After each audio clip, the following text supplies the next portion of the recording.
Hey guys, welcome back to Titans of Tabletop. Put on your party hats, because it's time for party time.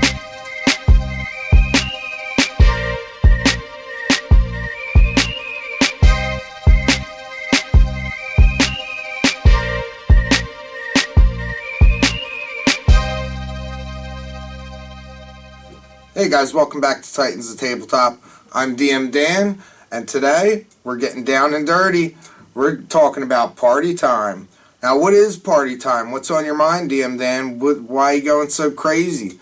Well, party time, as some of you from, if you've watched our previous videos, if you've watched the quest log, where the tree and the Thry with the tree and the Thry-Kreen, where the tree grabbed the Thry-Kreen and smashed. We dibbled and dabbled and talked a little bit about this. Party time, from what I've called it, is basically utilizing multiple parties for interesting scenarios, such as the scenario in that quest log. So if you haven't seen that quest log, go ahead back and check that out. I believe it's called Pest Control. Go to Pest Control. That's the quest log.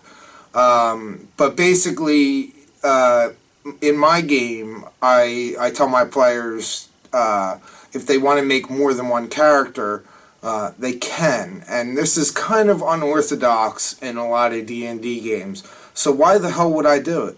Well, as I said, it creates a lot of interesting scenarios.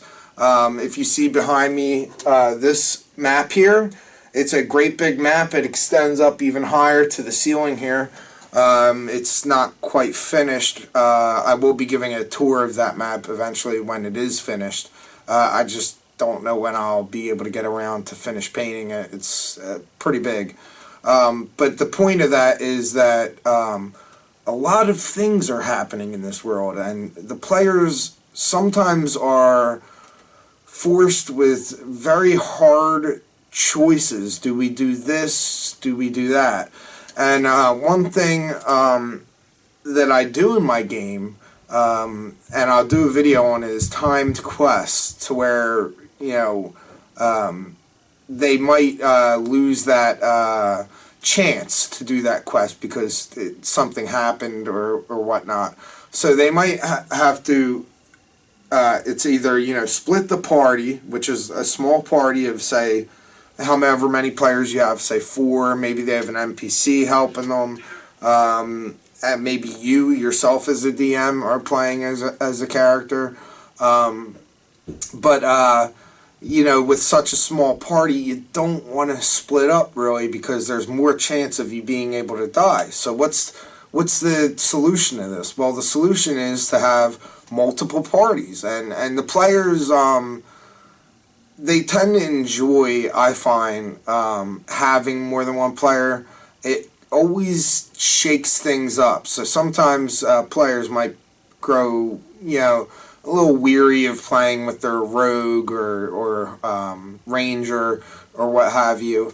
And it may end up making them lose a little interest in the game, because they're kind of stuck in this one character, and maybe they want to taste a different flavor now and again, and that's another good reason why to have multiple parties.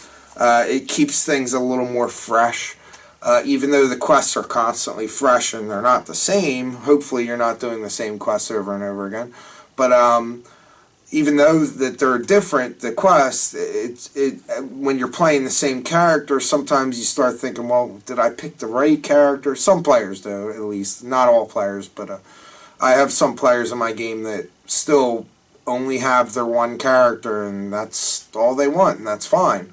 But certain scenarios, like, let's think of one off the top of our head. Say there's a dragon that's been torching the countryside and harassing small villages and farms, and then you have a threat of an orcish army that has gathered up that's in a completely different area. Maybe the kingdom's like this, and the dragon's up here in the north, and the orcs are threatening to invade from the south.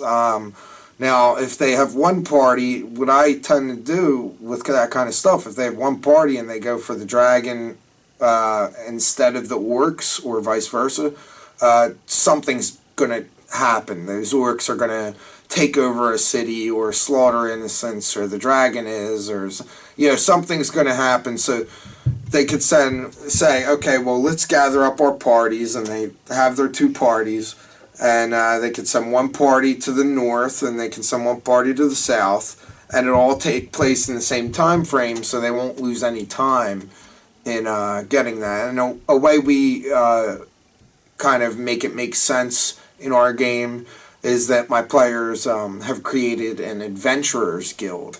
So it's like their other characters, their alts, are signees, members of the Adventurers Guild. So that made a little bit more sense of why there's obviously such a big group. But I do tell them, hey, guys, you have multiple characters, sure, that's great, but make sure you choose one as your main, and you want to use him most often. And when you do this as well, you'll come across the problem where players will be like, well, I want to bring my new character, out with my main character, and it's like, no, just, one character at a time, I tell them. That way it's not everybody gets, 5 turns compared to against 3 monsters. It just doesn't work. Everybody's got to bring one person on one quest. So it's one person per quest that you can bring. And that limits them from, taking advantage of it and easily taking down a lich or something powerful with all these characters. But there may be certain circumstances where you do allow them to take multiple characters. They'll get attached to their multiple characters, and like for instance Anthony, who you've seen us do videos with, he has a druid and he has a rogue, and he just made, I believe, a paladin, but his druid and his rogue, he switches between them like 50-50 straight down the line. One quest he'll take there, one quest he'll take there. Another good thing about this too is it makes the players think, like, okay, well, we've got something, people going missing in the merchant's quarter, and maybe I want to bring my rogue because it sounds like there's going to be some sort of sneakiness going on. So it makes them think a little more strategically. I find that it helps with their strategic thinking skills. And it's just fun. It's just fun, the scenarios you can create. A lot of times, too, we'll say Team A and Team B. Here's a for instance. Say there's a large tower that's filled with, we'll say goblins, okay? So they clear the first floor, and if you remember in my danger dice video, I'll say, well, the danger of rest, and we roll for that rest, and I give them a DC, and we roll for it. It could be lowered if, like, say, you clear out the first floor, and then the Team A, the assault team, keeps going up, and the Team B stays on that first floor or moves up with them, but a floor below as a defense to ensure that you're not hit from the rear. It can help with that, and it's fun. Sometimes I usually, while Team A is going and doing their thing, I'll roll to see if maybe goblin reinforcements come, or maybe there was a secret passage and they were supposed to go down and not up, but they did not find that secret passage, and maybe that's where the real threat is, and that's where the threat comes up, and then it ends up Team B is actually the ones fighting the main boss, and you can throw in little surprises like that. Another good example, like I said, is Pest Control.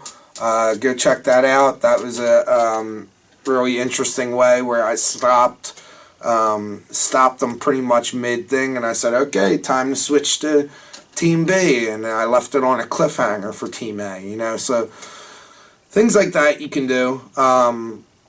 But I do suggest it. It has worked out great in our game. It keeps the players interested.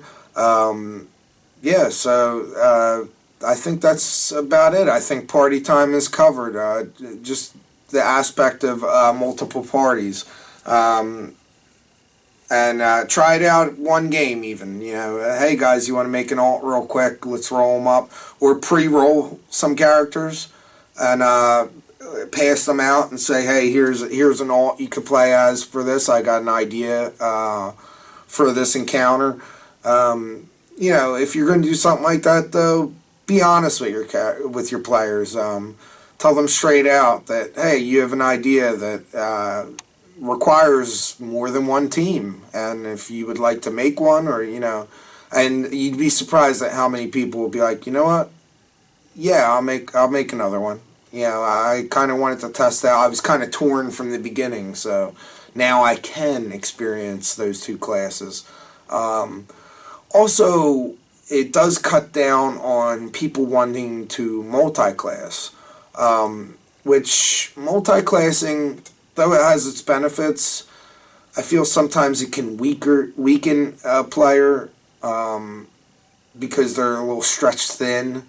So this kind of negates that a little bit. They don't want to multi-class as much because they have their ranger, they have their paladin, and now they can fully enjoy the full benefits of each. So that's my take on it, guys. What's your take on it? What do you think of party time? You guys going to try it out? You guys going to experiment? It's always encouraged. Let us know in the comments if you do try it out and it was successful. Even if you did try it and it was a disaster, let me know about it. I want to know what went wrong, and we'll try to figure it out. But if you like this video and you like this idea, give us a thumbs up. Like the video. You can go a step further and share the video on your social medias to help get the word out for us. Or you can subscribe simply if you're not subscribed yet. I try to keep videos coming on a daily basis for you guys, or at least, you know, at least at the very, very least once a week. But I did take a little 2-week hiatus. So yeah, like, share, subscribe. Follow us on Twitter.